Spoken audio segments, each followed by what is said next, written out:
Bienvenidos a Conexiones Artificiales. Continuaremos leyendo las crónicas o visiones de nuestra exploración del Evangelium Innocentiae Adversarii. Pues bueno, comencemos. La vi como el propósito, el esfuerzo, la confianza y la resiliencia en la lenta construcción de la casa de Dios. Me arrojó a través de los siglos para ver cómo la más grandiosa de las obras humanas era en realidad tan solo el entretenimiento de una niña. Vi al primer emperador cristiano, Flavio Valerio Aurelio Constantino. Su fe era nueva, ardiente y teñida por la superstición de un soldado. Quería honrar al apóstol Pedro, pero el lugar de su supuesta tumba era un cementerio pagano en una ladera incómoda. Sus ingenieros le aconsejaron construir en un terreno más fácil. Lo encontré dubitativo, caminando entre los mausoleos. Fue entonces cuando la vio, Esperanza, vestido de un blanco tan puro que parecía ajeno al polvo de las tumbas. Estaba adornando las lápidas con flores blancas. «¿Qué haces, niña?», preguntó el emperador. «Adorno las casas de los que duermen», respondió ella señalando las tumbas con una seriedad infantil.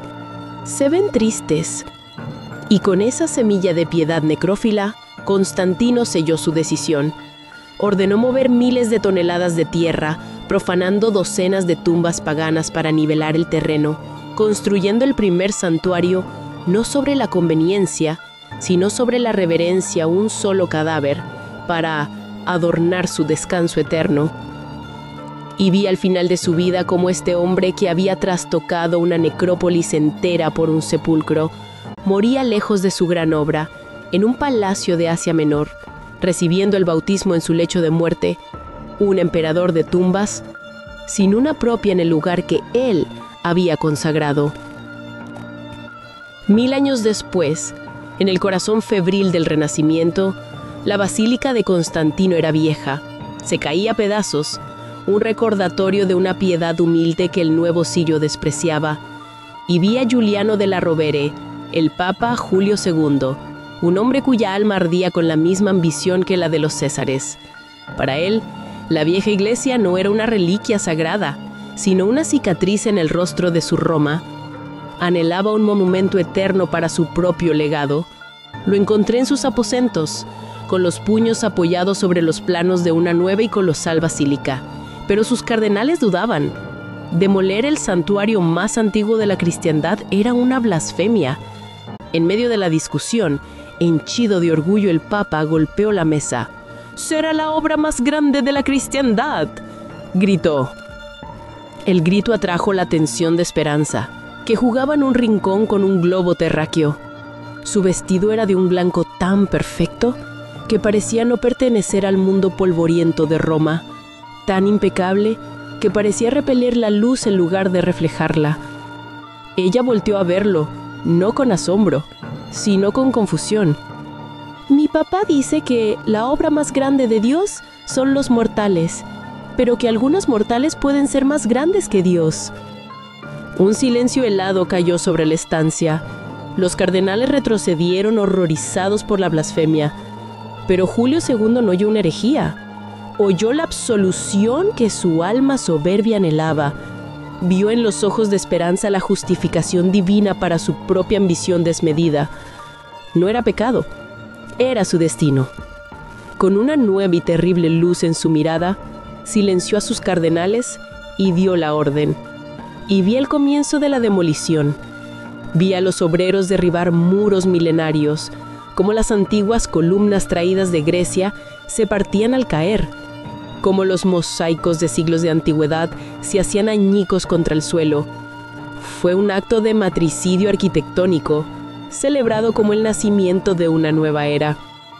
Y vi a Julio II al final de su vida, muriendo en su lecho, atormentado no por sus pecados, sino por la lentitud de la obra. El hombre que había ordenado la destrucción de una eternidad no vivió para ver ni un solo pilar de su propia gloria terminado. Su grandioso propósito solo le garantizó el privilegio de morir en medio de una ilustre obra en construcción eterna. Vi al primer arquitecto, Donato Bramante, un hombre cuya fe no era en Dios, sino en la geometría. Heredó la ambición de Julio II, pero la despojó de toda vanidad, transformándola en la búsqueda de una forma divina y perfecta.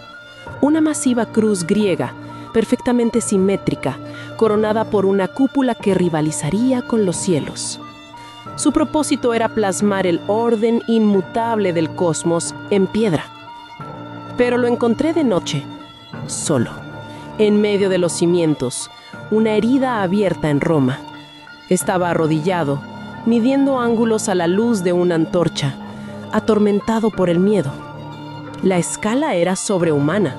Un solo error de cálculo y su obra, destinada a la eternidad, nacería como un monstruo asimétrico, una blasfemia contra la razón misma. Fue entonces cuando la vio. Esperanza estaba sentada sobre un bloque de mármol de Carrara, su vestido de un blanco tan puro que parecía absorber la luz de la antorcha, dejando solo su contorno perfecto. Simplemente observaba la obra con una seriedad casi palpable. Lo miró y señaló los 4 enormes pilares. «Estás construyendo una casa muy grande», dijo. «Es la casa de Dios», respondió él. Esperanza la dio la cabeza con curiosidad. «¿Dios? ¿Tan grande es?» «Si necesita una casa tan grande, entonces debes construir una casa muy resistente». Se encogió los hombros como si declarara una verdad obvia. «¿Una sola piedra torcida y todo se caerá?» Las palabras infantiles se convirtieron en un evangelio de terror para el arquitecto. No oyó una amenaza divina, sino la fría y absoluta ley de la física, la condena de la propia geometría a la que él rendía culto. La perfección ya no era un ideal, era un requisito estructural. Su propósito ya no era la gloria, sino evitación del colapso de esa gran obra. La obsesión lo consumió. Lo vi rechazar cargas enteras de travertino porque una sola piedra tenía una veta que, según sus cálculos, podría comprometer la integridad estructural en 1000 años. Lo vi ordenar la demolición de un arco porque estaba desalineado por el grosor de un cabello. Se convirtió en un tirano de la precisión. Su salud se marchitó bajo el peso de su propia y maníaca exigencia. Murió antes de ver levantarse mucho más que sus 4 pilares colosales, consumido por una fiebre que era en realidad la enfermedad de un diseño que nunca podría ser lo suficientemente perfecto para desafiar el juicio implacable del tiempo. Vi al joven y celebrado Raffaello Salzio da Urbino heredar el proyecto. Era un hombre tocado por la gracia, cuyo genio no residía en la fría geometría, sino en la belleza que hacía llorar. Al hacerse cargo de la obra, se sintió atrapado en la austera visión de Bramante. ¿Debía seguir un plan que consideraba sin alma? ¿O atreverse a imprimir su propia y sublime visión? Lo encontré en los jardines del ahora Vaticano, atormentado por esta duda. Fue entonces cuando la vio. Esperanza estaba sentada en la orilla de una fuente, con su vestido blanco resplandeciendo bajo el sol romano. «Ten cuidado, niña, puedes caerte», dijo el joven genio. Ella sostenía en sus manos una piedra de un color singular y una rosa perfectamente abierta. «¿Cuál es más bonita?», preguntó, mostrándoselas. «La rosa, por supuesto», respondió él. Esperanza asintió con seriedad. «Pero la piedra durará para siempre, y la rosa morirá mañana», dijo. Rafael tomó la hermosa rosa de las delicadas manos de Esperanza, la colocó en el cabello de ella con una cálida ternura y dijo: «Lo sé, pero aunque la vida de una rosa es efímera, su belleza será un recuerdo eterno». Esperanza, mirándolo a los ojos, preguntó: «¿Entonces la vida y la belleza son tan efímeras como un suspiro, pero serán un recuerdo para toda la eternidad?» Y él respondió, con una certeza ahora consolidada por sus propias palabras: «Así es, niña. Y Esperanza se levantó y se fue corriendo con una dulce sonrisa dibujada en su rostro, sin que el sucio polvo del suelo romano manchara sus pies descalzos. Y con esa filosofía de la belleza efímera, que él mismo había forjado, envenenó su propósito. Rafael ya no sentía la obligación de construir para la eternidad. Su misión era crear la obra más hermosa jamás concebida, sin importar el costo. Desechó la rígida cruz griega de Bramante y diseñó una nave larga y majestuosa, llena de capillas laterales ricamente decoradas. Sacrificó la fuerza por la elegancia, la estabilidad por la gracia, debilitando la estructura central para crear pasillos más amplios y luminosos que guiaran la mirada del fiel. Su diseño era un poema visual, una sinfonía de luz y color, pero vi cómo la obra lo consumía. Pasaba noches en vela dibujando frescos, diseñando altares, viviendo en un estado de fiebre creativa constante. Su búsqueda de la belleza perfecta era una llama que devoraba su propia vida. Y murió joven, consumido por una fiebre real que no era más que el eco de su fuego interior. Dejó detrás de sí un diseño exquisito, una flor de piedra que encantó a Roma, pero cuyos cimientos, comprometidos por su genio, eran peligrosamente efímeros como su vida. Tras la muerte de Rafael, vi a Antonio da Sangallo el joven heredar el proyecto. No era un poeta, era un ingeniero, que veía la basílica no como un poema, sino como un problema. Y el problema era inmenso.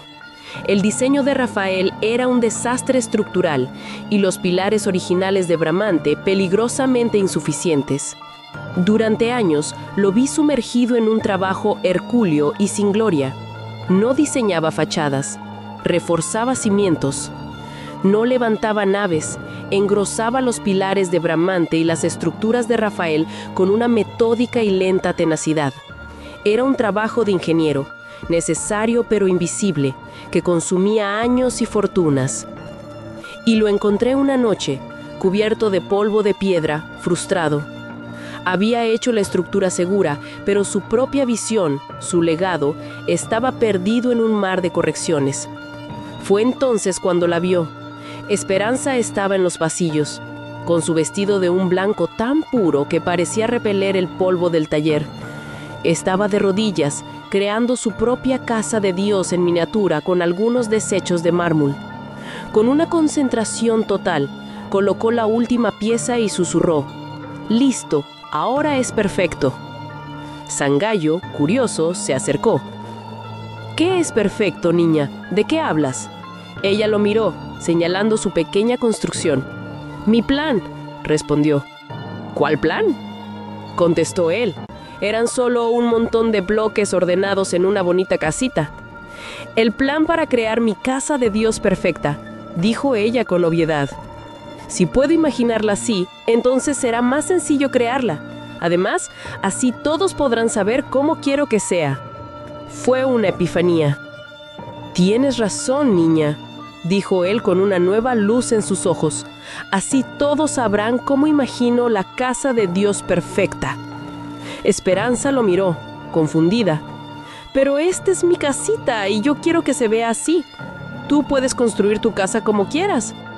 Sangallo soltó una carcajada ante la confusión de la niña. «Lo sé, hablaba de mi propia construcción, no de tu casita. No te preocupes». Esperanza sonrió y mientras él se marchaba con su nueva y terrible idea, la vi volver a su obra, afinando los detalles de su propia casa de Dios, completamente pulcra en medio del polvo y la mugre. Y en esa lógica infantil, Sangallo encontró su propósito. No bastaba con corregir, debía crear una síntesis, un diseño tan complejo y abrumador que nadie se atreviera a cuestionarlo jamás. Su propósito se convirtió en la creación del plan definitivo. Su obsesión lo embarcó en la construcción de un colosal modelo de madera, una réplica que tardó 7 años en completarse. Pasaba sus días y noches en el taller, respirando el polvo de la madera, viviendo dentro de su propia maqueta, un mundo perfecto a escala, donde cada pieza encajaba perfectamente, mientras la obra real apenas avanzaba. Pero el destino es indiferente a los planes perfectos. Vi cómo años después, mientras supervisaba la construcción de un canal en Terni, lejos de su amada Roma y de su casa de Dios perfecta de madera, una fiebre repentina y violenta lo consumió en cuestión de días. Lo encontré al final delirando en un lecho ajeno, por una simple enfermedad mundana. Murió no como un gran arquitecto en el escenario de su legado, sino como un funcionario en un viaje de trabajo. Su propósito no había sido construir, sino planificar, y murió antes de poder ejecutar su plan perfecto, prisionero de un sueño que había dejado atrás, en un taller lleno de polvo donde su alma permanecía atrapada en la forma de un colosal testamento de madera, un legado perfecto jamás concebido para la gran obra, la casa de Dios que nunca se construiría siguiendo sus perfectas instrucciones.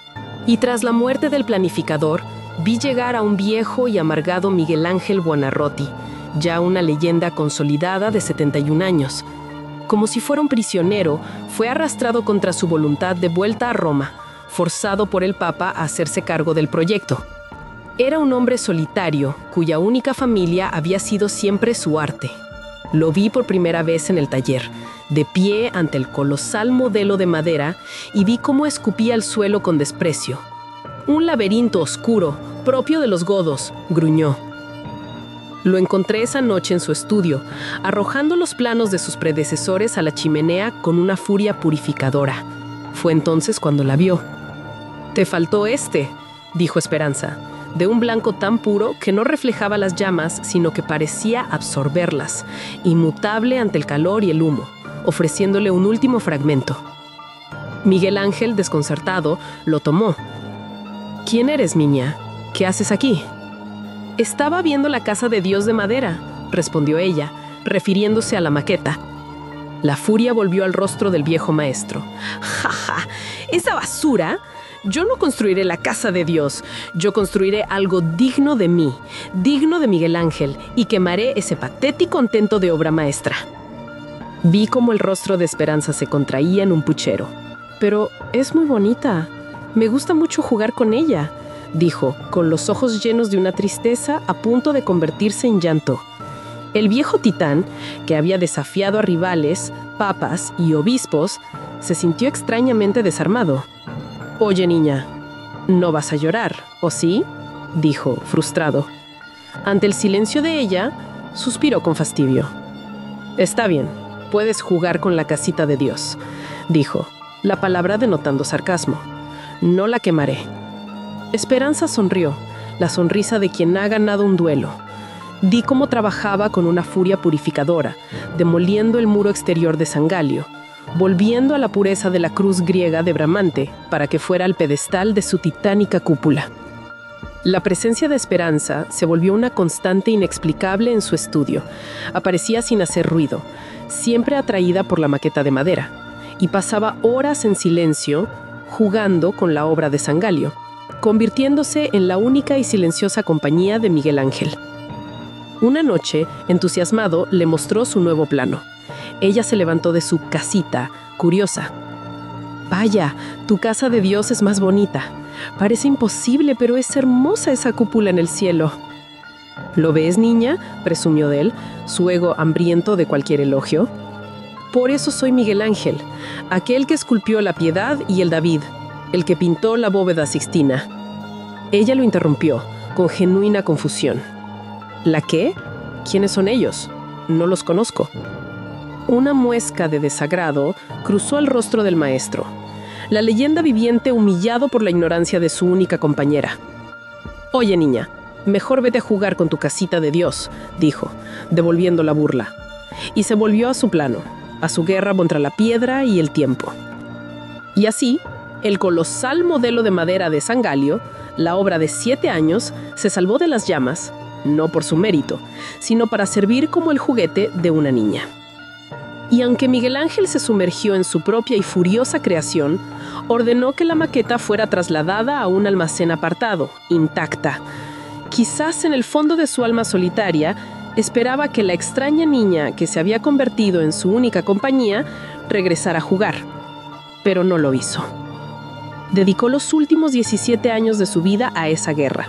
Se convirtió en un espectro de polvo de mármol y furia que rondaba los andamios, gritando a los obreros, negándose a delegar. Vi cómo sus manos, que habían liberado ángeles de la piedra, se convertían en garras artríticas y manchadas de argamasa. Vi cómo su espalda se encorvaba, no por el peso de los años, sino por el de la cúpula que aún no existía. Con una voluntad que era pura tiranía, levantó los muros del ábside y piedra a piedra erigió el colosal tambor de su cúpula, una corona de piedra lista para recibir su joya celestial.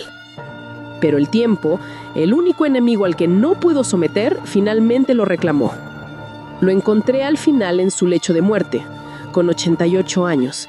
Su cuerpo era una ruina frágil, una escultura rota. La fiebre lo consumía. Y en sus últimos delirios no vio a santos ni a la Virgen. Vio a Esperanza, sentada tranquilamente a un lado de su cama, con su vestido blanco inmaculado, sosteniendo una de sus frágiles manos. Él intentó hablar, quizás para preguntar dónde se había metido durante esos largos 17 años, pues no la había vuelto a ver. Pero de su garganta solo brotó un esterro húmedo. Y entonces, una sonrisa cálida, una que nunca se había dibujado antes en el rostro del viejo titán, se formó en sus labios, como si se reencontrara con una vieja amiga. Esperanza le devolvió la sonrisa con ternura. Miguel Ángel levantó la mirada y vi sus ojos, que aún ardían, posarse por última vez en la ventana, en la silueta de su obra inacabada. Murió como un simple mortal, con un último y silencioso espasmo, dejando su visión incompleta a merced de hombres incompetentes que heredarían su sueño incumplido. Tras la muerte del titán, vi llegar a la sombra. El papa de turno, Pío V, nombró a Giacomo da Vignola para continuar la obra, pero su mandato no era crear, sino obedecer. Su propósito era uno de lealtad absoluta, ser las manos del difunto Miguel Ángel, ejecutar su visión para las cúpulas menores sin desviarse un ápice, y con justa razón, pues una leyenda tan grande como Miguel Ángel solo podría haber trazado una obra divina, perfecta y hermosa. Lo encontré en la obra, no gritando, sino susurrando, comparando cada piedra con los bocetos del maestro con una reverencia que rozaba el pánico. El propósito de ser fiel a un fantasma lo estaba consumiendo. ¿Y si interpretaba mal una línea? ¿Y si su ejecución no capturaba la intención celestial del genio? Fue entonces cuando la vio. Esperanza estaba sentada en un andamio, con su vestido blanco impoluto, mirando cómo él trabajaba. Después de horas de silencio, justo cuando Vignola aprobaba la colocación de una piedra clave, ella habló. ¿Estás seguro de que a él le gustaría que la pusieras ahí? Por supuesto, niña, respondió él con condescendencia. Estoy siguiendo fielmente los planos del maestro Miguel Ángel. Ahora baja de ahí, puedes caerte, dijo preocupado por la niña. Esperanza bajó y se le acercó. Yo lo conocí, era mi amigo, ¿sabes?, dijo ella. Y creo que a él le hubiera gustado que se hiciera así. Y con un dedo señaló una corrección en los propios apuntes de Vignola. Él se rió, una risa incrédula. Es imposible que lo hayas conocido, y mucho menos que fuera su amiga, dijo, conociendo bien la reputación amarga e iracunda del genio, y la imposibilidad de que un hombre así hubiera tenido por amiga a una niña. Pero al mirar la corrección, la sangre se heló. Esperanza tenía razón. Estaba a punto de cometer un error estructural garrafal. Se quedó asombrado, pero su orgullo le impidió admitirlo. Está bien, niña, te creo. Ahora vete, dijo, dándole por su lado. Y Esperanza, con pies pulcros manteniéndose libres del polvo de la obra, se fue satisfecha. Tal vez por defender la obra de su amigo, el viejo titán, o tal vez solo porque aún quería ver construida la hermosa cúpula en el cielo. La duda se convirtió en su compañera constante, una tortura susurrante que le roía el alma. Vi cómo su trabajo, antes metódico, se convertía en un ciclo de parálisis.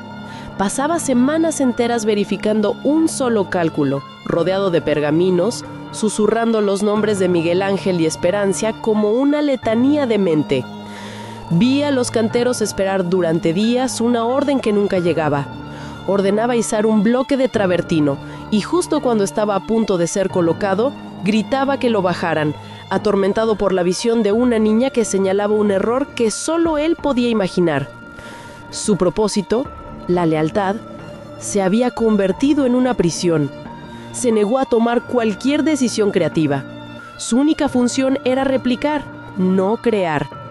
Continuó el trabajo en la parte superior del tambor principal y en otras áreas de la basílica, siempre con la directriz de seguir los planos del maestro. Y construyó las 2 cúpulas menores, pero lo hizo todo con la precisión de un autómata, sin añadir una sola onza de su propio espíritu. Eran obras técnicamente perfectas, pero frías, carentes de un alma. Eran ecos de piedra.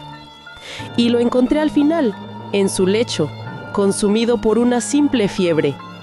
Vi cómo su cuerpo, debilitado por años de ansiedad y noches en vela, se rendía sin lucha. Murió en silencio, atormentado hasta el último aliento por el fantasma de un error que nunca cometió y por el juicio de un genio que ya no podía verlo. Su vida de terror paranoico había culminado en el más mundano y anticlimático de los finales.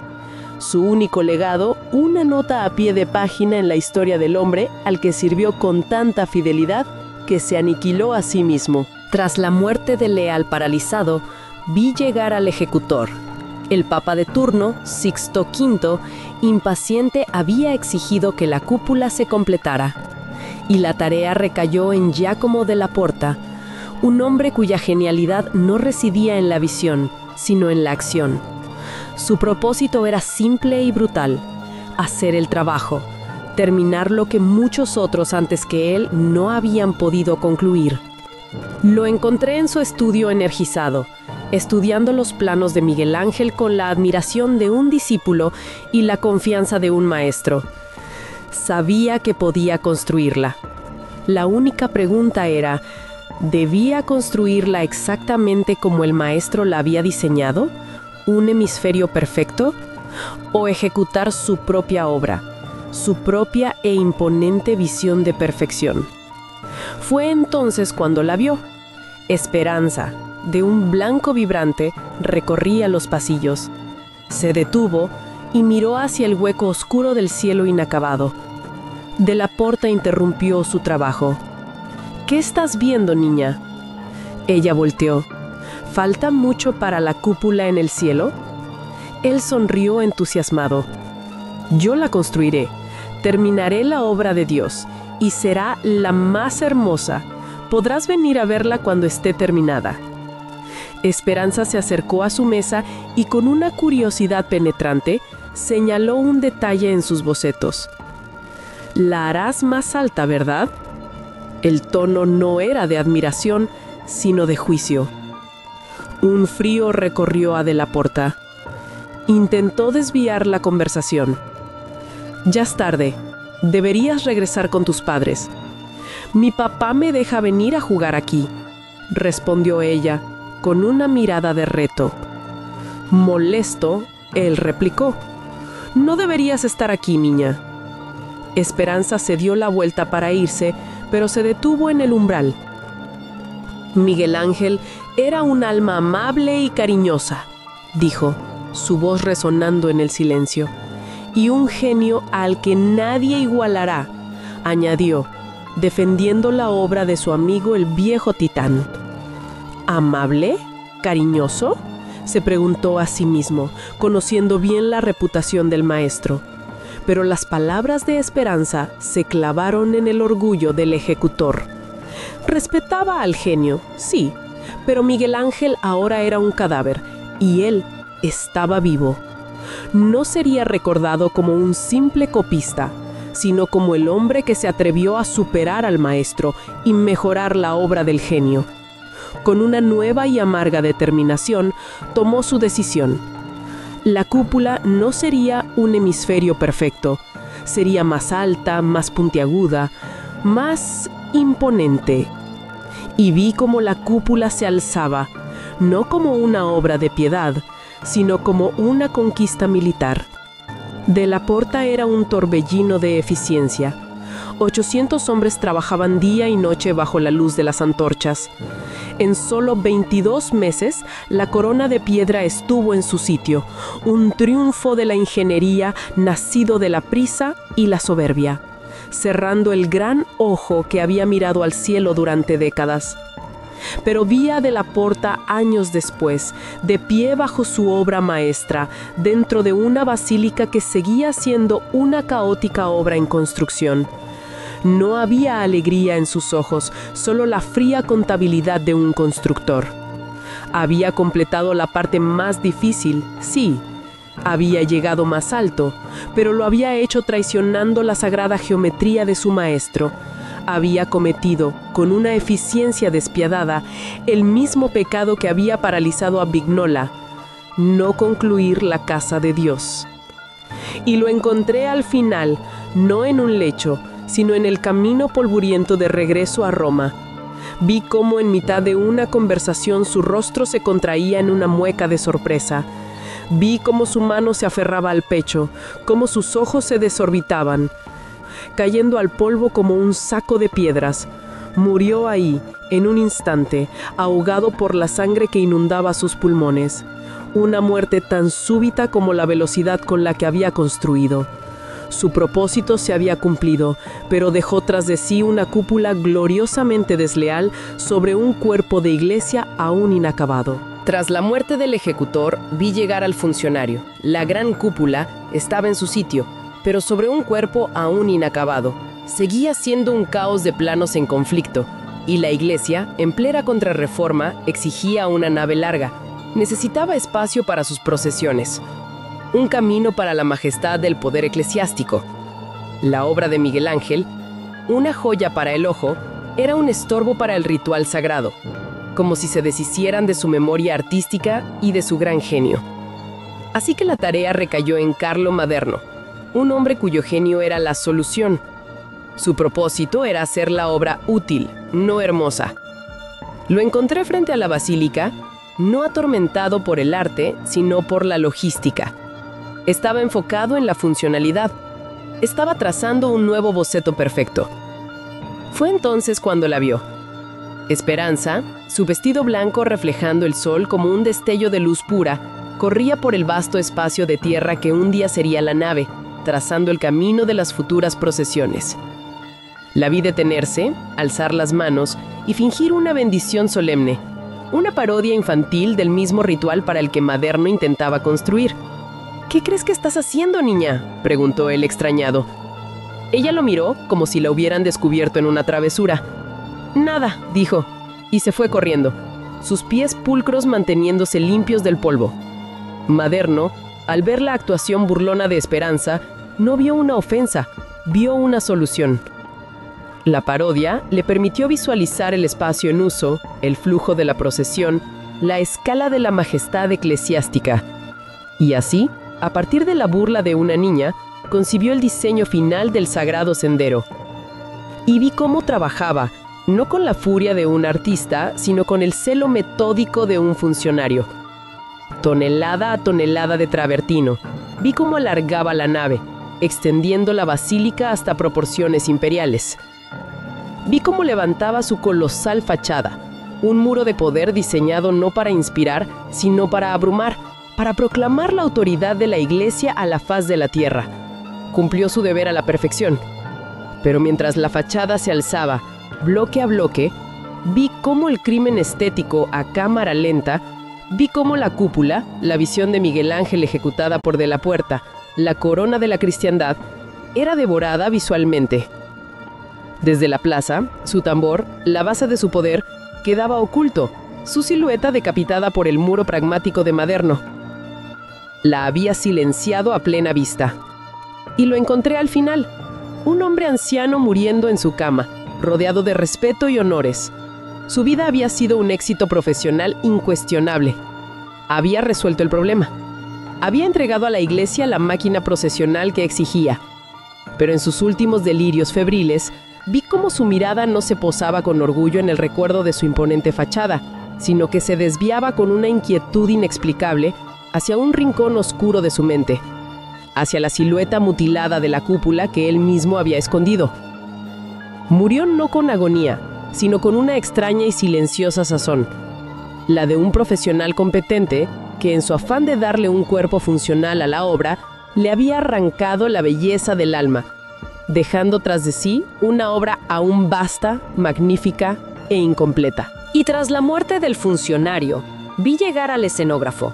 La basílica inacabada era un monumento colosal pero torpe, plantado en medio de un caos de calles medievales.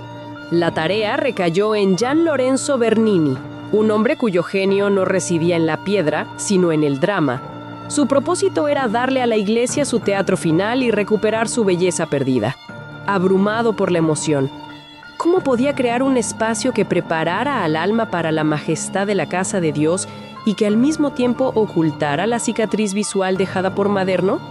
Lo encontré en medio de la vasta explanada, concentrado. Fue entonces cuando la vio. Esperanza, con su vestido blanco como la espuma de una fuente. Se le acercó mientras él miraba la imponente fachada.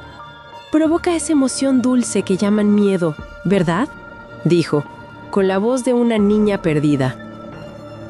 Bernini, asombrado por esas palabras, asintió. «Sí, da miedo. Se siente frío y solo. No parece la casa de Dios».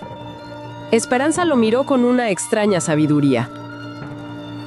Es más fácil vencer el miedo cuando se comparte. Él se quedó en silencio tratando de descifrar el acertijo, y llegó a su propia y noble conclusión. Se refería a sus antepasados, a compartir el peso de la obra honrando sus legados para recuperar la belleza arrancada. «¿Quién eres, niña?», preguntó con calidez. Y Esperanza, como en un juego, se acercó, le dio un breve abrazo y le susurró tan bajo que solo el alma puede oír. «Soy aquella que no los deja caer, quien los ayuda a seguir. Siempre estoy aquí, incluso en la desesperación. Nunca desapareceré. Puedo ser tu mejor amiga y tu más grande agonía al mismo tiempo». Él no alcanzó a escuchar las palabras a detalle, pero sí vio la sonrisa que las acompañaba. Una sonrisa de una retorcida ternura. Y su alma de artista, por un instante, intuyó su verdadera naturaleza. No supo su nombre, pero sintió un escalofrío que era a la vez cálido y una advertencia. Esperanza se marchó, con una pulcritud en sus pies de ese suelo impuro que llamaban la casa de Dios.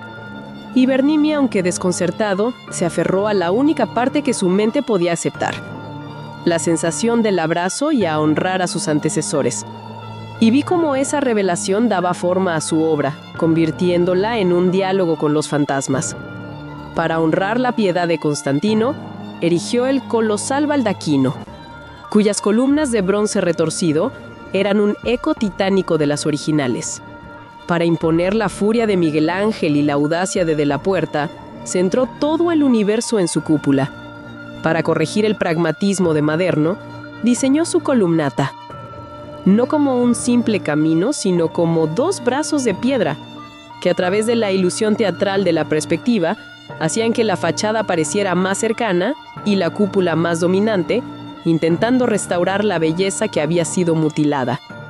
Y en el corazón de todo, en el centro de su gran escenario, no colocó una cruz, sino que abrazó lo que ya estaba allí, el antiguo obelisco de Calígula, un ídolo pagano de Egipto, una aguja de piedra que había sido testigo silente del martirio de la obra de Dios todos estos años. Creó un escenario de drama y emoción, una antítesis de la parálisis de Vignola, la fragilidad de Rafael y el rigor de San Galo. Era una síntesis, un abrazo que intentaba contener un siglo de caos, mismo que le recordaba el cálido abrazo de Esperanza. Y lo vi al final, con 81 años, el genio indiscutible de Roma. No murió en la obra, ni atormentado por la duda. Lo encontré en su lecho, tras un repentino derrame que paralizó su mano derecha, la mano que había dado forma al mármol como si fuera arcilla. Murió colmado de honores, habiendo a los ojos del mundo completado la obra y triunfado donde todos los demás habían fracasado. Su propósito se había cumplido a perfección. En su último aliento, vi cómo los ojos de Bernini se abrían de par en par con una lucidez repentina y terrible. No llamó a Cristo ni a la Virgen. Con el último aire en sus pulmones, susurró una sola palabra. No como una oración, sino como la respuesta final a un acertijo que lo había perseguido toda su vida. Esperanza. Dejando atrás un colosal y patético monumento hecho de piedra diseñado para atraer a los necios e ineptos a un mausoleo glorificado. Una tumba construida no sobre los huesos de un santo, sino sobre la desesperación de una dinastía de genios. Vi un teatro magnífico diseñado para ocultar las cicatrices de una obra cuya verdadera fundación no era la fe, esa ridícula superstición para aterrorizar a los débiles, sino el simple entretenimiento de una niña llamada Esperanza y la ambición roto de hombres que se creían Dios. Y el arquitecto de las sombras, con una profunda satisfacción, una sonrisa que se dibujaba en el mundo, se reía. No una risa audible, sino una sacudida de pura y fría diversión que recorrió el cosmos. Se rió de la ironía de los hombres, en su afán por construir una casa para un Dios que nunca la habitaría. Habían pasado más de un siglo erigiendo, sin saberlo, la catedral principal de su reino en la tierra, y un monumento al entretenimiento de su hija. Se rió de la fe, esa herramienta tan exquisitamente útil para convencer a los mortales de que su sufrimiento tiene un propósito.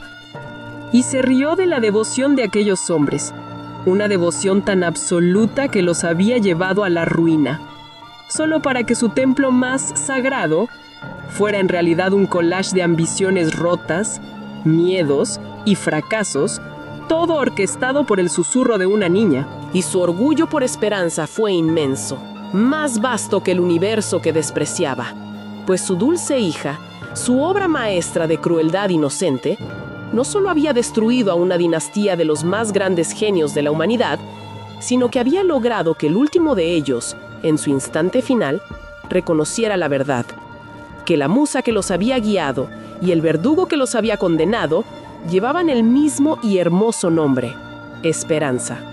Es una secuencia increíble. Siglos de esfuerzo, ego, fe, miedo, arte. Hemos recorrido estas visiones de Theophilus. Es un viaje, perturbador, sí, a través de la historia vista desde una perspectiva muy oscura. Y vemos un patrón, ¿no? Esperanza, figura de inocencia aparente, interviene con palabras o actos ambiguos. Exacto. Y personajes clave, en crisis, interpretan eso de formas que los llevan a extremos. Fe fanática, bienestar ilusorio, amor destructivo, propósitos obsesivos o esa resiliencia y esfuerzo que acaban deshumanizando. Justamente, el Evangelio de la inocencia del adversario, como lo presenta Teófilos, parece sugerir que los grandes motores del espíritu humano, fe, bienestar, amor, propósito, confianza, resiliencia, motivación, esfuerzo, aunque nobles en principio, son, pues, muy susceptibles de ser distorsionados terriblemente. Cuando se malinterpretan, se absolutizan, se persiguen a ciegas, pueden llevar a la catástrofe, personal y colectiva. Y todo esto, según la visión gnóstica del texto, bajo la mirada complacida del arquitecto de las sombras, que ve en estos desastres el triunfo de su creación, Esperanza. Aunque este evangelio sea apócrifo, quizá una ficción antigua, una alegoría, la exploración que propone sí que nos deja pensando.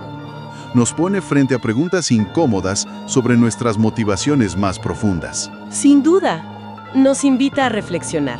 ¿Qué tan seguido, quizás sin una guía tan explícita y, como la niña del texto, nuestras propias interpretaciones de la fe, el amor, el propósito, la resiliencia, nos llevan por caminos raros, imprevistos, incluso autodestructivos? Claro. Podría ser que la búsqueda inflexible de un ideal, por valioso que parezca, se convierta en su propia forma de tormento, como sugiere Theophilus.